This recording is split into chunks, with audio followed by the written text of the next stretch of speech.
ఇప్పుడే country delight యాప్ని download చేసుకోండి. Download the country delight app now. కళ్ళ ముందు మనకి ఈ రోజుకి వివేకానంద గారి కేసులో మర్డర్ జరిగిందని తెలుసు, మనం ఇంకా చేయలేకపోతున్నాం దాన్ని. అందరికీ నమస్కారం. నేను Swaroopa Potlapalli. Welcome to Suman TV. మాజీ మంత్రి వైఎస్ వివేకానందరెడ్డి హత్య కేసు మరోసారి రాజకీయంగా తీవ్ర చర్చనీయాంశంగా మారింది. ఈ హత్యపై Andhra Pradesh deputy CM Pawan Kalyan assembly సమావేశాల్లో భాగంగా స్పందించారు. మన కళ్ల ముందే ఒక హత్య జరిగినా ఆ కేసులో ఏమీ చేయలేకపోయామని ఆయన ఆవేదన వ్యక్తం చేశారు. వివేక హత్య జరిగిందనే విషయం అందరికీ తెలిసిన సత్యమని పవన్ కళ్యాణ్ పేర్కొన్నారు. ఈ వ్యాఖ్యలతో రాష్ట్ర రాజకీయాల్లో ఈ కేసు మరోసారి వేడి పుట్టించింది.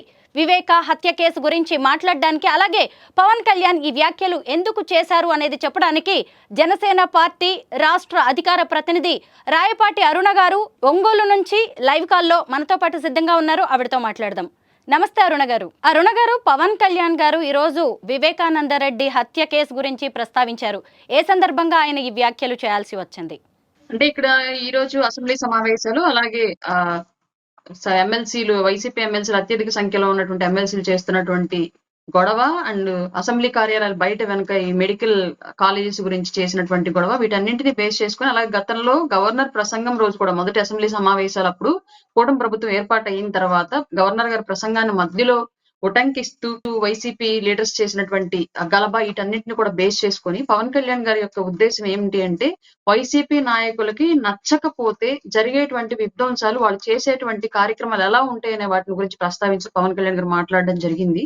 వివేకానంద రెడ్డి గారి హత్య అనేది ఆ రోజుల్లో ఎట్లాంటి సందర్భంలో జరిగింది? ఒక ఎంపీ టికెట్ దగ్గర సొంత కుటుంబ సభ్యులు చిన్నప్పటి నుంచి ఎత్తుకొని పెంచినటువంటి చిన్నాయన్ని ఎలాంటి పరిస్థితుల్లో ఎవరు చంపారు, దానికి సపోర్ట్ గా ఎవరు మాట్లాడారు, బయటకు వచ్చి దాన్ని గుండెపోటుగా చిత్రీకరించాలనే ప్రయత్నం ఎవరు చేశారు, సొంత కూతురు కూడా చివరి చూపుకు రాకముందే ఆ గాయాలన్నింటినీ కుట్లేసి ఎలా అయితే కవర్ చేయాలని ట్రై చేశారు, వీటన్నింటిని అంశాలను కూడా ప్రజలకు ఒకసారి గుర్తు చేస్తూ పవన్ కళ్యాణ్ గారు వైసీపీ యొక్క మైండ్ సెట్ ని, వాళ్ళ యొక్క క్రిమినల్ భావజాలాన్ని గుర్తు చేస్తూ మాట్లాడడం జరిగిందండి. డిప్యూటీ సీఎం ఏకంగా మాజీ మంత్రి హత్య కేసుకు సంబంధించి ఏమీ చేయలేకపోతున్నామని ఎందుకు ఆవేదన వ్యక్తం చేయాల్సి వచ్చింది? అంటే ఈ కేసు సుప్రీం కోర్టులో ఉండడం వల్లనా, లేదంటే దీని వెనక ఇంకేమైనా కారణాలు ఉన్నాయనుకోవచ్చా?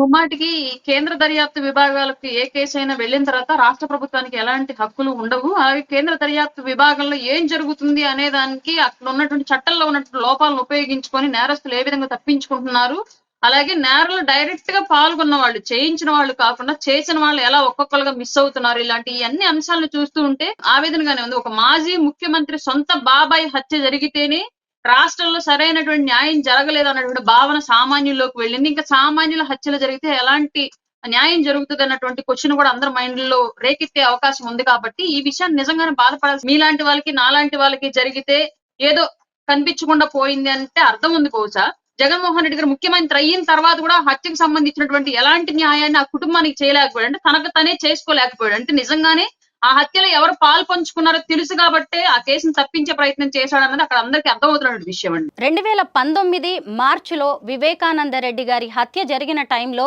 టీడీపీ ప్రభుత్వం అధికారంలో ఉంది. ఆ తర్వాత వైసీపీ ప్రభుత్వం అధికారంలోకి వచ్చింది.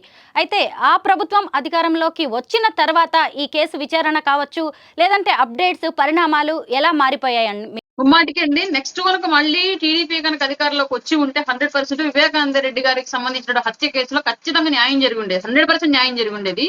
కానీ అక్కడ జరిగినటువంటి తప్పేదేం ఏంటి అంటే, చివరి ఎలక్షన్ కోడ్ అమలు అవుతున్న చివరి రోజుల్లో హత్య జరిగింది. దాన్ని నారాసుర రక్త చరిత్ర అని చెప్పేసి టీడీపీ మీదకి నెట్టే నెపంతో జగన్మోహన్ రెడ్డి డ్రామా ఆడాడు. ఈ విషయం అందరికీ తెలుసు. ఈ కేసుని ఎంతసేపు మాట్లాడుకున్నా అదే స్టోరీ మనం రివైండ్ వేసుకుంటూ ఉండాల్సి వచ్చింది. సో వెంటనే వైసీపీ ప్రభుత్వం అధికారంలోకి రావడంతో ఇమీడియట్ గా మీరు ఒక విషయం గమనించినట్లయితే, టీడీపీ గవర్నమెంట్ అధికారంలో ఉన్న రోజులు హత్యలో పాల్గొన్న ముద్దాయిలు ఎవరు చనిపోలే. వైసీపీ గవర్నమెంట్ అధికారంలోకి వచ్చిన తర్వాతే హత్యలో పాల్గొన్నటువంటి ముద్దాయిలు ఒక్కొక్కరుగా చనిపోయారు, అనుమానాస్పద మృతి చెందారు ప్రతి ఒక్కళ్ళు కూడా. ఒక్క వ్యక్తి ఇంకా మిగిలిన్నాడు అనుకుంటా, దస్తగిరి ఒక్కడే మిగిలిన్నాడు అనుకుంటాను నాకు తెలిసి ఇప్పటి వరకు కూడా. ఆ తర్వాత ఆ కేసుని సిబిఐకి వెళ్ళిందని చెప్పడము, సిబిఐకి ఇచ్చేటువంటి ఛార్జ్ షీట్ లో కొన్ని సాక్ష్యాలను తారుమారు చేయడం, కొన్ని టెక్నికల్ ఇష్యూస్ ని క్రియేట్ చేసేవడం, ఇలాంటి అన్ని అంశాలను మనం చూసాం గత 5 ఏళ్ల పాటు. అలాగే ఆయన కూతురు సునీతమ్మ గారు నంబర్ ఆఫ్ టైమ్స్ సుప్రీం కోర్టుని ఆశ్రయించింది, ప్రధానమంత్రి గారిని ఆశ్రయించే ప్రయత్నం చేసింది, చంద్రబాబు నాయుడు గారిని ఆశ్రయించింది, పవన్ కళ్యాణ్ గారిని ఆశ్రయించింది. ఆమె రకరకాలుగా తిరిగింది. ఇది ఎప్పుడు తన అన్న అయినటువంటి జగన్మోహన్ రెడ్డి ముఖ్యమంత్రిగా, రాష్ట్రానికి ముఖ్యమంత్రిగా ఉండగా ఆ రాష్ట్రంలో జరిగినటువంటి తన తండ్రి హత్య కేసులో ఎలాంటి న్యాయం జరగట్లేదు అని చెప్పేసి ఆవిడ కేంద్ర ప్రభుత్వాన్ని ఆశ్రయించింది. అట్లాంటి సందర్భాల్లో మనం చూసాం గత 5 ఏళ్ల పాటు. అంటే వైసీపీ ప్రభుత్వం గనక అధికారంలోకి రాకపోయి ఉంటే ఆ హత్య కేసులో ఖచ్చితంగా ముద్దాయిలు దొరుకుతుండేవాళ్ళు. వైసీపీ రావడం వల్ల ముద్దాయిలు కాపాడబడ్డారని అర్థమవుతుంది ఈ విషయం మూలంగా మనకి. ఇంత బాబాయి హత్య కేసులోని నిందితుల్ని వైసీపీ ప్రభుత్వం ఎందుకు కాపాడిందని మీరు భావిస్తున్నారు? నిజంగానే గనక వైసీపీకి చిత్తశుద్ధి ఉండి ఉంటే వివేకానంద రెడ్డి గారి హత్య కేసులో మర్డర్ చేసిన వాళ్ళని, నేరస్తులుగా రుజువు అవుతున్న వాళ్ళని పట్టుకోవడానికి సిబిఐ స్టేట్ లోకి వచ్చినప్పుడు ఖచ్చితంగా వాళ్ళకి సహకరించి ఉండాల్సింది. కానీ సహకరించలేదని దాని అర్థం ఖచ్చితంగా వాళ్ళ హస్తం ఉందని చెప్పేసి క్లియర్ గా అర్థమవుతుంది. అలాగే స్టేట్ లో సిబిఐ ఎంటర్ అవుతుంది అన్నటువంటి ప్రతిసారి కూడా వెంకటేశ్వర స్వామి వారి బొమ్మ ఒకటి తీసుకొని జగన్మోహన్ రెడ్డి గారు సెంట్రల్ లోకి వెళ్లేవాళ్ళు. అమిత్ షా గారినో లేదంటే మోడీ గారినో కలవడానికి వెళ్లేవాళ్ళు. యాదృచ్ఛికంగా జరిగిందా, వాంటెడ్ గా జరిగిందా అన్నది ఇంక వాళ్ళకే తెలియదు, మాకు తెలియదు. కేసులో నిందితులుగా ఉన్న అవినాష్ రెడ్డి కడప ఎంపీగా ఉన్నారు. ఆ తర్వాత రెండోసారి కూడా వైసీపీ అభ్యర్థిగా ఆయన బరిలోకి దిగారు. ఇంకొక వైపు ఆయన మీద పోటీగా కాంగ్రెస్ నుంచి షర్మిల పోటీలో నిలిచారు. అలాగే సునీత కూడా ప్రచారం చేశారు. అవినాష్ రెడ్డినే ప్రజలు గెలిపించారు ఎందుకంటారు? అంటే ఈ హత్య కేసు విషయంలో ప్రజల భావన, ప్రజల ఉద్దేశం ఎలా ఉందని మీరు అనుకుంటున్నారు? ఇవాళ రాజకీయాల్లో రకరకాలైనటువంటి మార్పులు చేర్పులు వచ్చాయి. ఓటర్ మైండ్ సెట్ కూడా రకరకాలుగా మారుతూ ఉంది. అలాగే నాయకుల నుంచి ఆశించేటువంటి అంశాలు కూడా చాలా డిఫరెంట్ గా ఉంటున్నాయి. అందులో భాగంగానే అవినాష్ రెడ్డి హత్య చేశాడు అని నిర్ధారణ అయినప్పటికీ, కొందరు నిర్ధారించుకున్నప్పటికీ, లేదంటే కొంతమంది నమ్మకపోయినప్పటికీ కూడా అక్కడ షర్మిల గారిని, కాంగ్రెస్ పార్టీని యాక్సెప్ట్ చేసే కన్నా కూడా వైఎస్ఆర్ సిపిని, అవినాష్ రెడ్డిని యాక్సెప్ట్ చేద్దామన్న కాన్సెప్ట్ లో ఆలోచించినట్లుగా మాకు అనిపించింది. అలాగే గత ఎన్నికల్లో కానివ్వండి, అంతకుముందు ఎన్నికల్లో కానివ్వండి, చాలా రోజులుగా ధనం అనేది కూడా అత్యధిక ప్రాధాన్యత తీసుకుంటూ ఉంది ఆంధ్రప్రదేశ్ ఎలక్షన్స్ లో.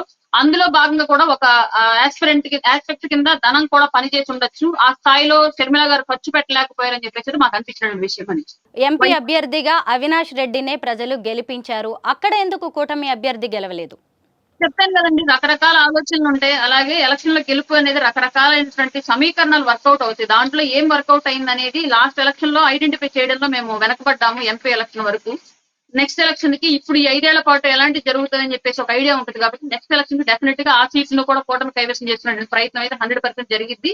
అలాగే last time why not Kuppam, why not Mangalagiri, why not Pithapuram అన్నటువంటి జగన్మోహన్ రెడ్డికి వైనాట్ పులివెందుల అనే విధంగా మొన్న జెడ్పీటీసీ ఎలక్షన్స్ లో బుద్ధి చెప్పారు కూటమి నుంచి నాయకత్వం. అలాగే ప్రజలు కూడా రాబోయే రోజుల్లో జరిగేటువంటి ప్రతి ఎన్నికల్లో ఇదే మళ్ళీ రిపీటెడ్ అవుతుందండి. క్లియర్. సుగాలి ప్రీతి హత్య కేసు విషయంలో ఏపీ ప్రభుత్వం ఎలాంటి చర్యలు చేపడుతోంది?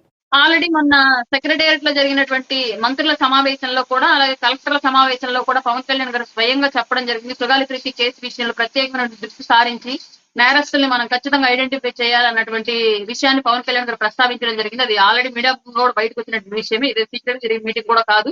అలాగే ఎలాంటి అవాంతరాలు ఎదురైనప్పటికీ కూడా వాటన్నింటినీ దాటి ఆ విషయంలో న్యాయం చేసే తీరాలన్నటువంటి బలమైనటువంటి సంకేతాన్ని పవన్ కళ్యాణ్ గారు వ్యవస్థకు పంపించారు.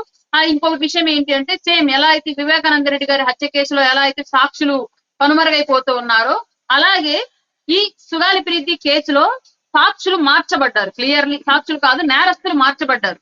ఆమె తల్లి గారు ఏదైతే ఎవిడెన్స్ చూపిస్తూ ఉన్నారో ఆ ఎవిడెన్స్ ప్రకారం ఉన్నటువంటి రిపోర్ట్లు, పోస్ట్ మార్టం రిపోర్ట్ లో ఈ ఎవిడెన్స్ కి ఆ పోస్ట్ మార్టం కి మ్యాచ్ అవ్వనటువంటి సిచ్యువేషన్ ని క్రియేట్ చేశారు గత వైసీపీ ప్రభుత్వం. అంటే కేసుని డైల్యూట్ చేసేసారు ఎక్కువ స్థాయిలో.